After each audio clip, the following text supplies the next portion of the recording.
Welcome everybody. This is Tony, the BA Arriagada, here with Aayush Sharma. I'm in Atlanta, Georgia, and you're in Toronto still. You didn't move on me, Aayush, did you? I know, I'm in Toronto. So today we're going to be talking about business continuity plans as well as disaster recovery and everything that's going on right now. And it's really important to understand that you have a plan to prepare not only your families, but for those who are in business, to have a plan to help you recover from certain impacts. And so with all this going on, this is vital to understand and how to improve your situation so that you won't be impacted as much as it would be for someone who's not prepared for a pandemic or whatever the business impact or the family being impacted. So first of all, I'm going to display my screen and I'm going to show you our agenda today. And we're going to cover these topics. We're going to start off introduction to ourselves and how it relates as business analysts to business continuity and disaster recovery. And then we're going to talk a little bit about the coronavirus, and we're going to dive into the business continuity plans, disaster recovery, and then a little snippet by Bill Gates. And we'll talk about the key deliverables that are needed as a business analyst when you're, developing a business continuity plan, or if there's a business impact and preparing for a disaster recovery, what's needed to run those scenarios. So. And then a conclusion, the 30-second conclusion that Aayush and I will give. And then last but not least, there will be any questions or comments so we can have for one another. But let's get right into the meat of the meat of our show. So with that being said, let me just talk about myself first, and then for those who don't know who I am, my name is Tony Arriagada, and I have a background in, well, of course, business analysis for over 15 years. I started my business BA career with Lockheed Martin in crisis management, disaster recovery, and I was a part of the team that helped write the root cause analysis and restore services for the marketplace when the Obamacare marketplace went down. So I was a part of a great team doing those efforts for the federal government. And I further helped develop those skills by understanding the business requirements, developing business continuity plans and whatnot. But not to dive too far into that, let's immediately go into Aayush, who is our guest today. And he is one of my good friends out of Canada.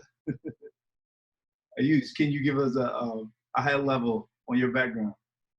Sure, thank you. This is Aayush. Hello, everyone. I'm one of the cybersecurity business analysts, a big project management enthusiast, and trying to give back to my community whenever I can. All right, so great. So thank you, everyone. Now, there's a lot of talk about the coronavirus, and for those who may not understand what's going on at this moment or really understand what COVID-19 is, on January 30th, 2020, the WHO, the World Health Organization, declared and this is like the problem statement, right? If you're developing, right? They declared a public health emergency based off of the international concern for the 2019 novel coronavirus, or now they're calling the COVID-19. And in January 31st, later, probably the next day, they declared this healthcare emergency in the United States and announced new measures of how we can prevent the spread of this epidemic.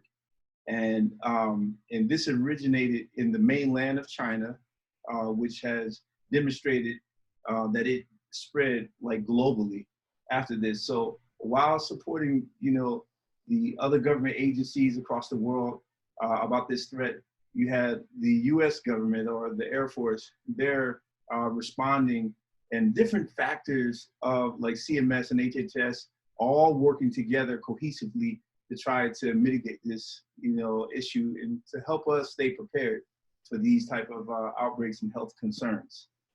You want to add a little to that, Aayush? No, I think you covered the most important thing. That's something I think people are listening, all in the news, all on social media. So I think people are very well aware. I hope everyone is staying inside and trying better care of themselves. Okay, so with that being said, we want to talk about next our topic is about business continuity planning. And so what business continuity planning is essentially a process where you're creating systems of prevention, or it doesn't necessarily have to be, to a system, but could be how you can prevent impacts and how you're going to recover or deal with specific threats or risks to the company. So in addition to that, the goal is to enable the operations of that business before and during the execution of a disaster recovery, right? And that's our next topic. But those two items go hand in hand. So with that being said, what goes into, when you think of business continuity, Aayush, what's the first thing that comes to mind, when you hear that? Yeah, absolutely. I mean, as the phrase goes, business continuity, I mean, the first thing is like the business must go on. Just like how the show must go on, the business must go on. But when you dive deeper into it, when you talk about things like Corona or any other emergencies that come into play, the next important element is humans. Like, are my employees safe?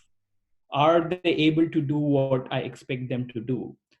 Like when we say business continuity planning, we talk about the scenarios that might come into play. Like nobody in the world imagined that there could be something like Corona or that will come and spread so fast. So when people or the organizations plan for it, they might plan for scenarios like, well, it's going to be a fire in a building, what we are going to do. So they kind of think about scenarios which are more, can happen around, but something like this is definitely way beyond people could have thought at first place. I mean, I'm sure there must be certain other scenarios where they could compare it to, but yeah, coming back to questions, that's the first thing that comes to my mind is the show must go on, but making sure that the people who run the show are doing safe and sound.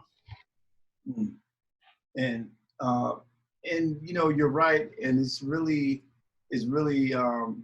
unfortunate that the understanding of business continuity is not expressed enough, and having the right steps to develop your plan and the business continuity is most important. So in some of the first steps in identifying the for your plan is the scope of your plan. Like, why is this important for us to, as as business analysts, when we're helping to develop, this goes with anything that we do. Why do you think it's important for us to develop the scope of a business continuity plan? I think just like any other project for a BA, I think the first thing is to define a scope.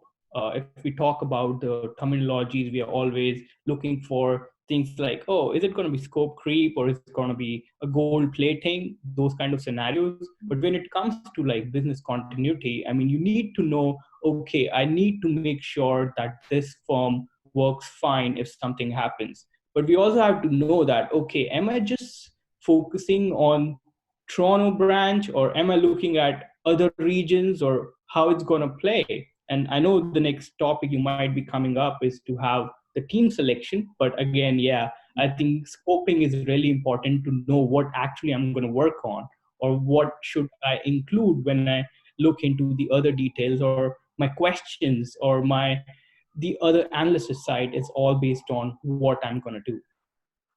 Great. And let me also add, and I'm glad you're talking about forming a team, is that we also have to keep in mind like the budget. It's just like, Ayush hit on a very important, part of it. Uh, you have to have the scope of what you're doing specifically, because you may have a business continuity plan for another area. So each segment of the business, if you have a large business, if you only have a small business, then you can really develop like that one plan, right? So, Yeah. uh, so if you have a corporation or enterprise, you can develop a business continuity plan for each area of the business that will help give you the guides or the constraints around what you're tasked to do. So you won't dip into everybody else's bucket, right? And Yeah. that may include training, or that may include budgeting and whatnot. But that is the first step. And the second step, and I usually brought this up, is when you're forming your team, who are the stakeholders in the team? Like, and let's go back to this. This is when you're dealing with business continuity, that is a non-functional requirement. So when you hear these things, these are business rules, and correct me if I'm wrong, Ayush, these are non-functional requirements, because we're not speaking directly to the functionality of the system. We're saying, what are the efforts, what are the rules, what are the constraints, what are the policies around this? And then as a business analyst, you need to understand like the structure and how you're going to help design for these type of impacts. So with that being said, we're talking about the forming of a business continuity team. So Ayush, like, in your opinion, who are the most common individuals that, and you can just go off of your experience. Who are the most common individuals that you would probably put into a business continuity plan? So that's again, right, coming back to the team. I mean, different organizations, and you touched on it, is based on the size of the organization, the stakeholders might vary. But in my opinion, it's always a good idea to have different mindsets and different opinions. So if you have multiple departments, and based on the type of organization or the type of your business industry, you might want to have the key stakeholders from most of the groups and not just the senior leadership, because you also want to value the time the different individuals are going to put into this exercise. So you want to be very careful of who should be there as like the primary stakeholders, and they can designate other individuals to actually work on the plan, because it's a big exercise, and it's not like you do it once and it's all done. It's a continuous exercise. You need to keep on exercising it rather than just having a document in place and checklisting it that yes, we did it. It's Mhm. also fascinating that all of a sudden, on LinkedIn, there are so many posts about how business continuity is important, and we are doing the same, because this specific scenario of COVID-19 is actually making us think in that direction. Is like, did we think about it? Are we all ready about it? Or what should we have considered? Right? I think there will be a lot more key takeaways after this all settles, I hope really soon. And then people are going to go back and kind of change the style of the business, maybe. So that's another part. But coming back to your question, I think if you have different stakeholders, as in from different mindset, who brings different ideas, that way the business continuity plan will have the inputs from all the stakeholders and will be more holistic and comprehensive.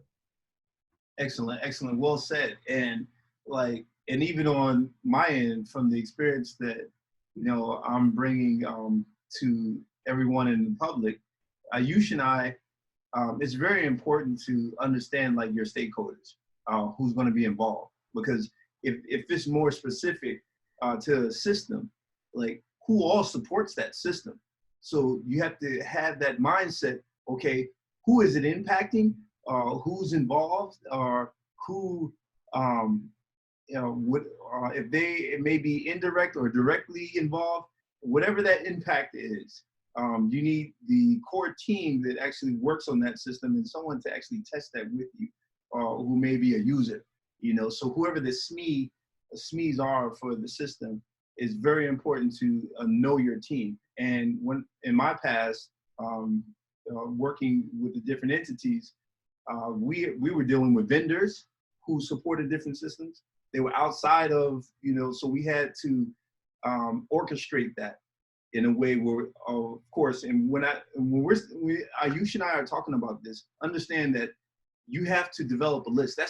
When you organize a team, you have to develop a contact list. Is this current? Is this recent? What's their email? What's their telephone number? Do they have a backup number? Do they have an office number?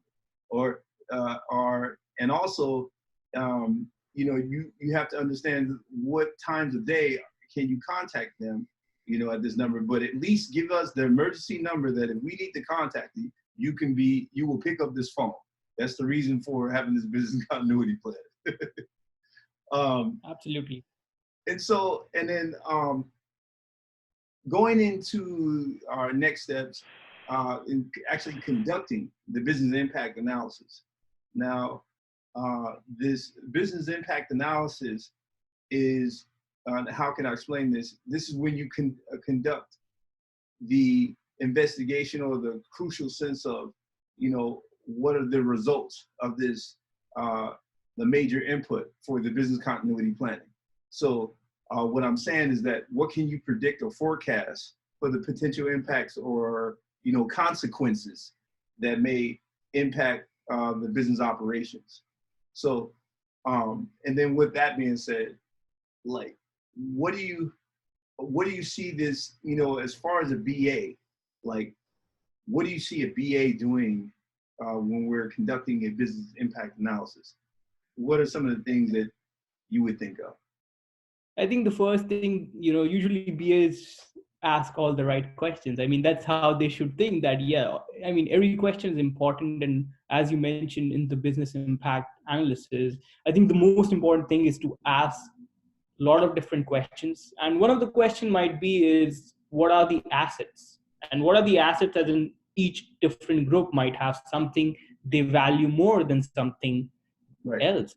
So I think, and because there could be a lot of different questions, but as our session is more focused on business continuity, so my examples are pretty much related to that, is like, what are the assets? If they can kind of give a priority or value to that asset, that this is what it is. The next step is to kind of identify the type of risk or threat that is to an asset. And I know you touched on it, is the exposure factor, or how much impact will it cost in terms of dollar value, or like tangible and intangible way, like, oh, it's going to cost us so many dollars, or well, if this goes wrong, then it's going to impact our brand value, right? Like, think about, I think the other thing to look at it, while this scenario is, everybody knows about Corona beer. What did they do? And there are a lot of people who are not drinking Corona beer, right? What will they do next? Including me. Like, it's something to think about, like, how will it change? So coming back, I think, to the specific question, I think BAs need to ask all the right questions. What's important to the stakeholders? What is that you want to protect the most? Obviously, as mentioned before, nothing more important than human life. I think that should be the goal. And the next should be like how we make things, in operation, as you mentioned before. I mean, it could be different, right? I think because we both have more experience in the software industry, we think from like, well, how will people work from remotely? Or will the network be able to sustain the load, right? Did we do the stress test throughout the year or not? Those kind of scenarios. But what about scenarios where there are manufacturing industries? Will they able to work during that time? If not, can the company afford to pay them for this much amount of downtime? Or can we afford as a company to have this much amount of downtime? So these are the type of questions, and the questions comes up based on the type of industry you are working on and the type of asset your company defined that. Well, the most important to me is my resource safety. Like, my employees should be safe. we can think about other things later. The next thing could be, well, it's good, but the next thing is I want people to be efficient in what they do. So do they have, coming back to the software industry, do they have the gadgets to work from home? Do we have the, the tools that people can use it? Are they trained enough to use it? I mean, this is the first time are they using it, or do we have a culture where people are doing this on a regular basis? Does our network or our systems can take that load? Have we done that before, or we're just doing it now? So I mean, I want to give an analogy. Like, you don't make a boat when you're sinking. Like, you don't wear, you don't steal a life jacket when you're sinking, right? It needs to Yeah. happen long before that. You should have thought about these scenarios, right? I mean, so that's how I feel at it. Well, you hit it dead on, and what I like to have those who work in business analysis understand everything that he's saying. On top of what he's saying, understand those dependencies of regardless of what type of resource or assets that you're working with. And he said earlier that we need to really understand, even as in our families, what do we actually need? What do we depend on? So if you have your family, like, what do you think, what are your essential things that you can survive on for a month? If this is your scenario, you're running the scenario for your family. What are the tolerable times that, that you'll be able to go outside to get some fresh air if you need be, or if you need to travel? What are the tolerable times where you won't see the rush of the traffic, right? Or the grocery stores at that. You see everybody that cleaned out the shelves. So, but it's all about the priority list, right? Like, what's important to you. And as you mentioned, I think it's a good example, and people can correlate more. Like, when people were out there shopping, like, I'm sure people had a grocery list that this is most important, or this is my something I can do in round 2 of my trip, or something like that. So yeah, prioritizing the items is really important. And and this brings us into like the strategizing and planning, because like as you explained, you're going to experience the effects of a disruption. However, like, how do you strategize? What is your strategy? What's your plan A? What's your plan B? What's your plan C? What are the costs? So when you're strategizing and you're planning, like, how detailed do you think, as a company or as a family, should this step be when you're coming up with your business continuity plan? How detailed do you think it should be? I think it depends on, I mean, first I'll talk about the organization, and then we can talk about family. Right. And, you can compare it both, how large is your organization? How big is your family, right? You can compare, like, how detailed, or what are the areas you need to cover.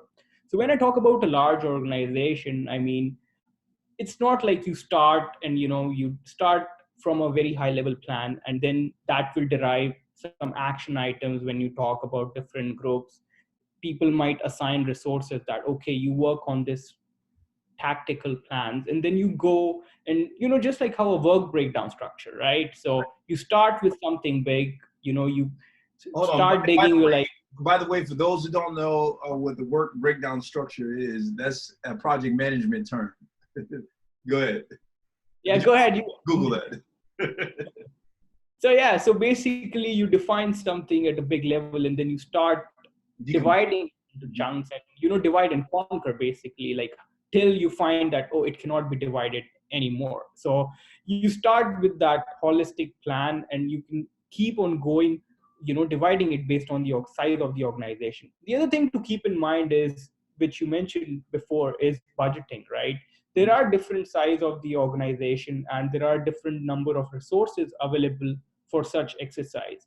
Some resources might afford a complete different BCP team throughout the year, whose only aim is to, modifying these plans, making sure we have those practice in place and we do it as a regular exercise. Whereas there might be other organizations who might have certain individuals from certain teams playing a part-time role, being in that committee. So there is an added cost at the end of the day to this whole exercise. So, which is an important exercise for sure, but again, it depends like how much a company can afford on that part. A lot of people might say that, well, it's also about priority, right? Well, BCP should be a priority. If it's not a priority, then I guess you didn't went through the prioritized list, which we talked a few minutes back. So I think that it should be definitely a priority. So finance or resources, budgeting, these are like some key areas which one should focus how detailed you want your plan to be. All right, so let me catch you off guard on this one. How did you plan for the pandemic right now? Well, that's amazing. Like, yeah, you can come back and talk about, and we can talk about all those things. But I can talk about how I did at home is like just to have like a list of the most important things. I mean, observing from what was happening all across the globe, you got a fair sense that, yeah, this is something that can, put people inside the house for a certain number of days. You buy things which are really important to you. You kind of prioritize like what can work, what cannot work, what works for you, like what works for me might not work for you, and vice versa. So as each organization, as individual, we all are different, we have our own list. So I made a list, I prioritized it. Again, right, people were going for hand sanitizer and those kind of things, and the prices went up. So there were a lot of discussions, right? So just to give you that component of budgeting, these things can also come into play, that how that actually happens. So I made a list, I went on, there were a lot of things that were not available, right? So then you have to look at other scenarios where it is available. So if you are trying to even outsource things to a vendor, in this example we can say, well, you're buying from a certain vendor. If it's not available, what is our contingency planning for those scenarios? So yeah, I tried something. Yeah, we are in it, so let's see how it goes. Yeah, let me tell you what I did. Look, and excuse the lighting here. I'm all dark here. This is, kind of, I got to get another light. But anyway, so. You're missing your planning, eh? I know, right? See, there you go. I didn't have my business continuity plan. I'm running off a generator. No, I'm joking. But so what I did is that when I seen it, happening, I usually like carry like canned goods and stuff like that. The things that I can store for long periods of time until they expire, and I replace them. And then when I seen these, the impact actually impacting China, I began to get a little concerned. Yeah, so what I started doing is taking my filter water from the refrigerator and actually putting it into jugs, and then I went and got some water, and then like you said, I had my list, right? What are the things that I need? So if I had to stay in the house and I couldn't go anywhere, what would I need in order to survive with the family? I have my children, wife, okay, do you need to get your hair done? Well, you can't get your hair done, so can you do it yourself? I can't cut my own hair, so I can just do a lineup, right? Those are the things that you need to survive. And being able to work from home, yeah. And that's another thing, because a lot of businesses are responding late to that whole action of having, and they didn't understand how quickly this would spread, to these different states. I mean, like this thing is literally incubating for 5 days before it shows any symptoms, So like going back to our business continuity planning, the whole, it's most important to understand your process, right? So understanding your process, when you see an impact and if you can measure, and everything is about the number. Data scientists are probably really understanding what I'm about to say right now, because on the news, when I think Trump had a press to talk about, the latest update, and all I was hearing was, okay, we have to look at the data, and they're measuring all of the business analysis, terms were kicking in, and the things, if they can measure how this was growing in between time, in between states, and the frequency, and then the data points of what location, when, where, and how, we should have been able to like understand how fast this was growing, like just based off of what we've seen and how it started, right? So, Absolutely. I mean, go ahead. you're exactly right that I think I'm sure there were a lot of analysis behind, how it's being traced in different parts of the world and how it's being traveling from one place to the other. Again, I think there's more of an impact assessment that what's going to happen, right? You saw, I mean, we can compare it, and why this whole scenario is, I think it's going to be a case study eventually Yeah, where it will be probably taught in different schools at how different regions actually plan, and they're not going to talk about business continuity planning. They're not going to talk about, no, they're not only going to talk about disaster management, they're also going to talk about how it affected the market, right? You saw the stock market stripping, how it impacted. There have been a lot of news about different scenarios being played in different organizations. It's bringing different topics. It's going to actually, I think, what has happened is sad, but I think it is going to change the form how businesses are being done. Like, I'll give you a very small example. How I actually saw in last few days. If you saw, there were a lot of vendors who were providing free remote tools to people so that they can actually work in. There were a lot of things. There are a lot of people who were actually in the restaurant industry providing free deliveries so that they can continue to take down their cost while people are still buying. So the whole industry is going to revolutionize. People will probably, and again, we are more from IT, so more examples are more relevant there. There will be more remote working, right? There might be tools at the end of the day which might be tracking that how people were productive enough for, while they were remote, right? I mean, there'll be a lot of monitoring and statistical analysis that might come eventually, that how it can happen. It might happen as in, like, a lot of organization who might consider or do a analysis in comparison to have a person on site, or is it okay to have someone working remote? Like, right.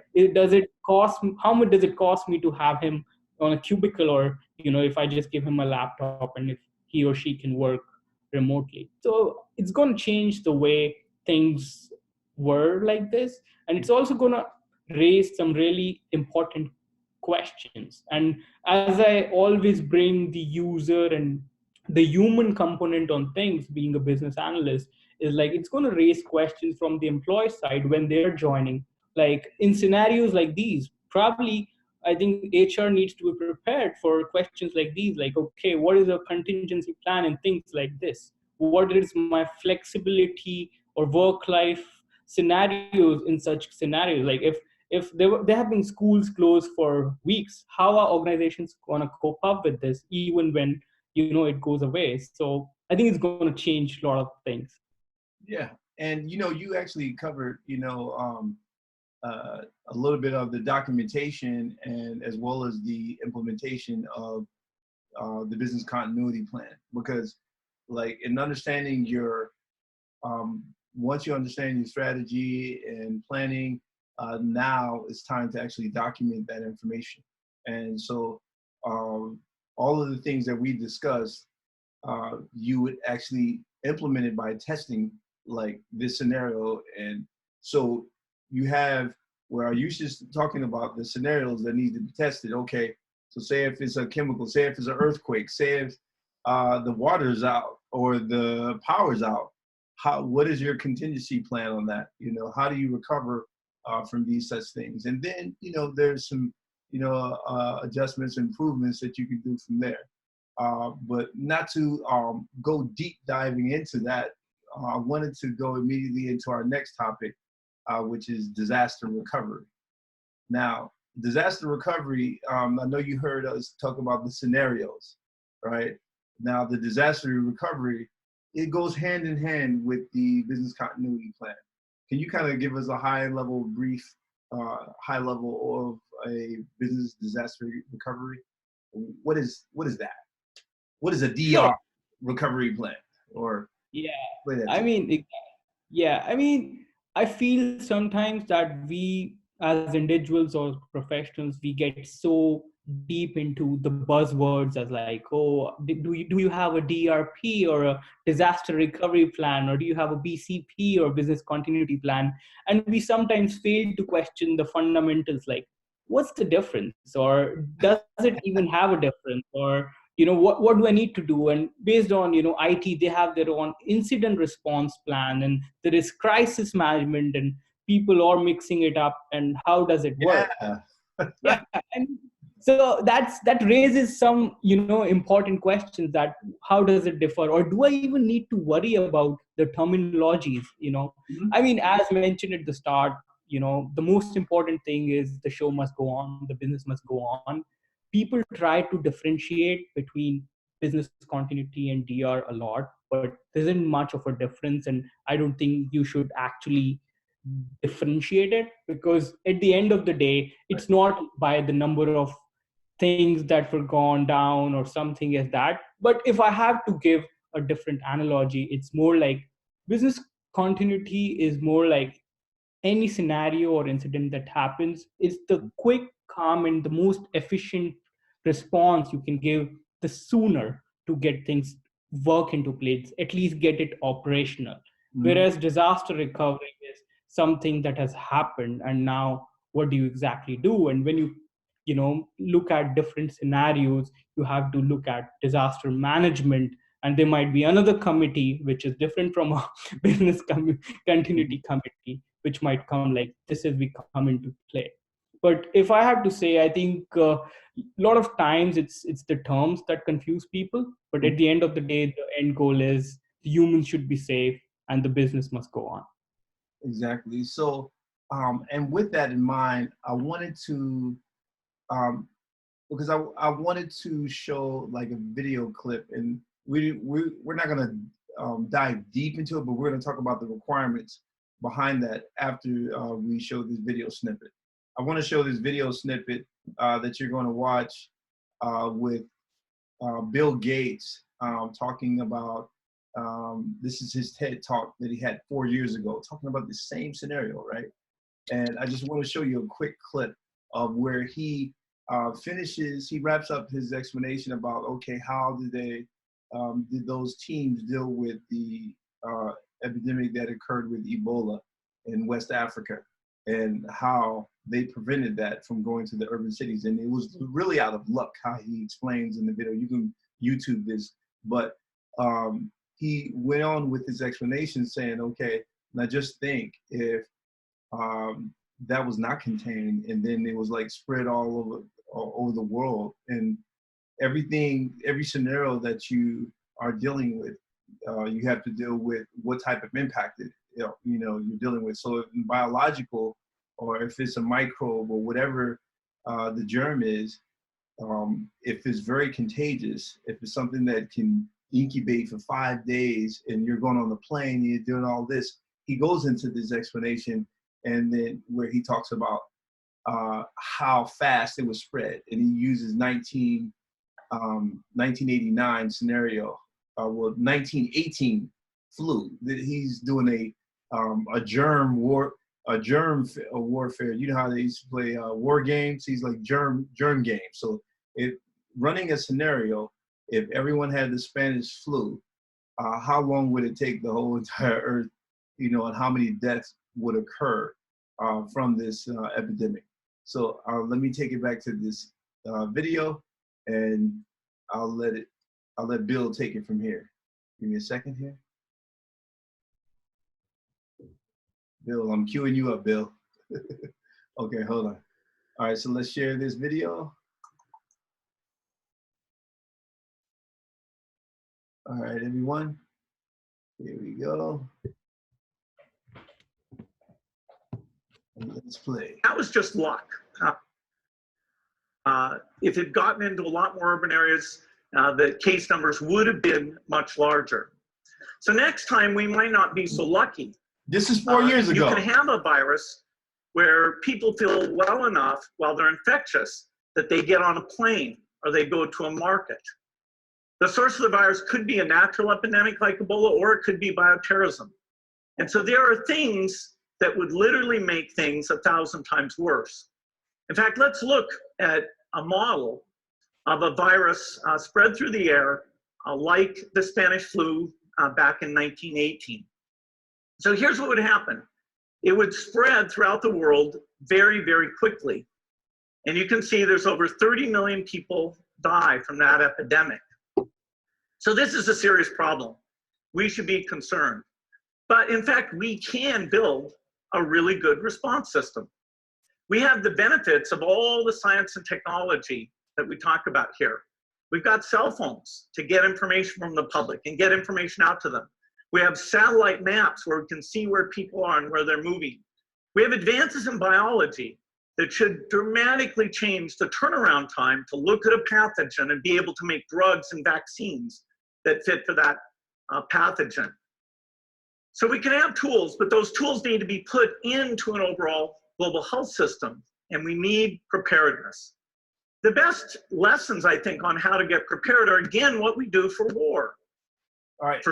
And let me pause it on that note. And the reason why I want to pause it, stop sharing, is because the key thing that you need to take from this, what Bill is saying, and this was 4 years ago, he talked about this of being prepared. When they dealt with that Ebola virus, they didn't have a system at all. They just went at it and they just did the best they can. And by luck, it didn't spread to urban areas. So if there was a situation and we ran a scenario for a type of germ or whatever pathogen that was spreading through touch and touching doorknobs and computer screens, eyes, all this, how fast would that spread, right? And then, understanding your requirements as a business analyst is very important. And I wanted to show you a disaster recovery document, right? I'm going to show you this. Aayush, give me a sec. Sure. I think examples will definitely help. I mean, we talked about that, how business continuity is, the strategy to keep the business, in place or operational, whereas disaster recovery is you try to bring it back when a disaster has happened, the backup tapes, or, if some system has completely gone down. Yeah, I mean, the example will certainly help people. Yeah, so, and let me scale this up for those who have bad eyes. Like myself, I wear glasses. I just don't have them on now. I'm nearsighted, so I can see, right? In developing your disaster recovery plan, you can see all the requirements that are needed, right? So if you're a business, I was a business system analyst working on the crisis management team, doing the disaster recovery scenarios, creating the business continuity plans. These are one of the most important documents. And I want to jump down not just to the scenarios. You can list your scenarios of what ifs, if this happened, these type of impacts. How are you going to deal with it? And you have to write the requirements on that. So the actual scenario and then the post-disaster expectation. So a part of that, you have your disaster recovery requirements. What kind of questions do you need to ask as a business analyst when you're interviewing stakeholders or interviewing a group? So with this template, it's just going down the line. What are your technology requirements, your operational requirements, your communication requirements? These are, non-functional things. And then you have the documentation. What's the training involved? We spoke about this in the business continuity plan. And it goes on to the procedures and then the actual process, the process for those of you who are in the business process management. This is covering all facets of business analysis and all the BAs that are out there. If you don't have this type of training, or I should say this template or understanding, do your research. You want to know what the organizational chart is. So if you need to understand your contact list, go through it, and the right person, you can contact the right person at the right time. And this list is live. You have to always have someone on this to update it, right? And so such and such and so forth. So all of this, and if you need a copy of this, I can send you a copy, everyone who's listening. So Aayush and I, we came together, in brotherhood and business analysis to give you this information.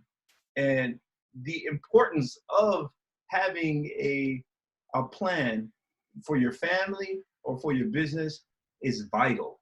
And without having a plan, you plan to fail. Yeah, Go it's ahead. basically failing to plan is planning to fail. So that's exactly how it is.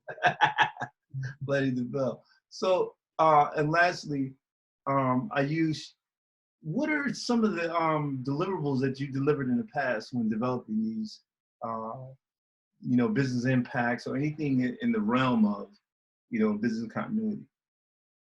I think, again, there is no set standard format or where you can have like a set format for it. I think it's in scenarios like these and based on the type of organizations, from my experience, it's always good to have like customized template based on the nature of the business.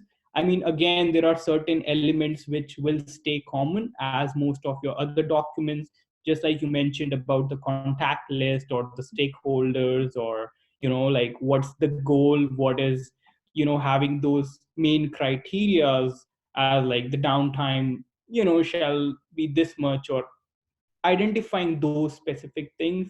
Again, this basically BCP kind of get divided into other plans and can relate to your lot of other plans, which, as you just talked about, the areas of communication. I mean, it will lead to another communication plan which might have its own area, that what about if our communication mechanism fails, how are we gonna reach out to the people? We are all dealing in cloud vendors and all. How will we able to reach out to our employees? Do we have a mechanism just like an Amber Alert where we can tell them in such scenarios? Or do we have an organization specific app? Or what happens if our network is down? Do people have internet at that point of time turned on, or whatever different scenarios might come into play? So there could be a complete different communication plan which might lead. So it's like a tree, and like a binary tree that keeps on doing that. So, but coming back to your questions, right, there could be a separate training plan, how it can work. So it might lead to a lot of other specific plans, just like in, you have in project management, you call PMP as the mother of all plans. I mean, you can consider it as, like a big plan, which will have sub plans based on what's in there. And it can be as simple as like some small tactical plans for different groups which they might come up. And I think it's a good idea, because when you kind of designate teams and individuals responsible for certain plans, it all comes up as a together holistic plan. The other thing, Tony, which I want to touch here is, uh, what's going to happen after all this is done, right? Or is like, what's going to happen? We're talking about BCPDR now coming into play. All organizations, kind of looking into their repositories. Where is our BCP? Was it updated ever, or what happened, right? So it's what's going to actually happen once this all done. I think what's going to happen probably is like there are a lot of lessons learned, a lot of policies will get updated for each departments. Like, these things will change, HR policies and a lot of other policies will actually change. So I think at the end of the day, as business analysts, the value of documentation is once again coming into play. And it's a whole human interaction, right? Right now, we're all kind of staying in and trying to make sure working as effectively as possible. So it's coming down to those core values. I think as humans, it's also giving us a fresh perspective to business analysts in our own lives. That's what's most important to us. Is it our health or is it our work? And now we're juggling the balls and trying to keep so those kind of scenarios will also come into play. You're right. And then, like, from my experience, when there was a business impact, there was two different type of, analysis that were performed. There is a trending. When there's something that's trending, you have your problem analysis, right? Because you're studying the trends. And then you have the crisis management, and you said it best, the different organizations use different terms, but they're all using like the same business continuity planning and disaster recovery. and so some of the deliverables that I remember delivering is when there was a business impact. For instance, we used the DMAIC Six Sigma type of setup where it's the SEV1, then these are the actions that come with it, and you have to respond within this time. SEV2, this is a lower priority, but you have so much time to deliver it. And then 3 is like, okay, we're just gonna watch it, right? But Yeah. And then responding when there's a real business impact, say the whole system is down and users are unable to connect, then that's severity 1. Okay, you have to immediately investigate. So I had to not only do the investigation, but after that, we'll deal with the impact immediately, and then post the impact, develop a post-mortem report that would detail the investigation and give you the actual root cause analysis, the impact analysis, and then the preventative recurrences to stop this. What will stop this from happening again? What is the solution? What are we going to solve for? Who's going to be assigned to it? What vendor is going to be internal, external, and whatnot? So that was like the output of the team that I was on, is creating a post-mortem report and having all those details with all the names who were part of that event, and we even had used the Visio chart for the Ishikawa, but we The fishbone. Yeah, the fishbone. So for those of you in business analysis, there's a lot of techniques that are used, but you wouldn't know this unless you heard of crisis management, disaster recovery, and it just so happened that we're covering that today. So with that being said, go ahead. You mentioned about the plans. I just want to add, like, people or organizations also, this is also the right time to talk briefly about the risk management plan. And you mentioned about the quantitative analysis and the qualitative analysis, and how you kind of give risk factors. There are different ways to present it. There are risk matrices. People use different dashboards to make it appealing. They give some risk score. And at the end of the day, you're also making decisions. Is like, if this happens, am I okay to accept this risk? Do we have insurance to transfer this risk?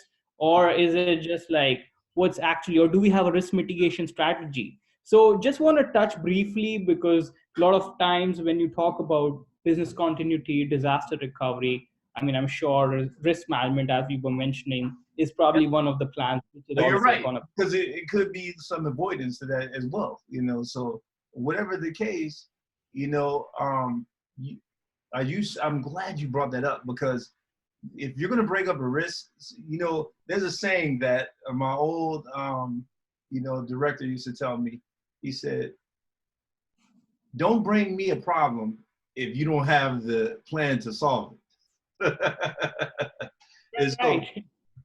So with this in mind, the 30-second, conclusion of this, just understand that I'm gonna give my 30, and then I'll let you give yours.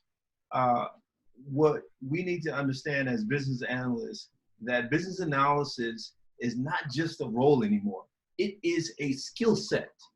So regardless of the title, regardless of where you're at in the business, it's very good to stay involved into your skill and to understand the business impacts and how to present that information, and what kind of questions do you need to ask. So with all that's going on, I want everyone to be safe, and just understand that there's always, sorry about that disruption, there's always a way that we can better plan to lessen the impact of what we're dealing with, when our families are suffering or when the business is suffering. And that's my 30 seconds. Go ahead, Aayush. Sure. Thank you.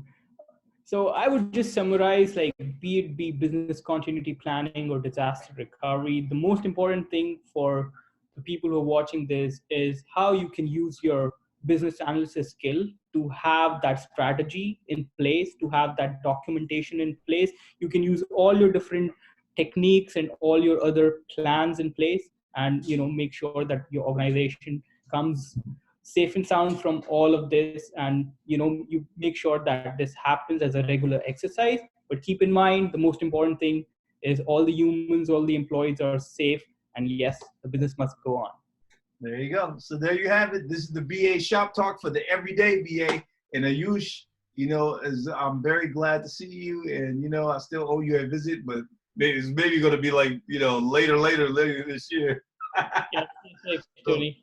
Thank you for joining me tonight. And I hope to see you on another show soon. Sure. Thank you. All right.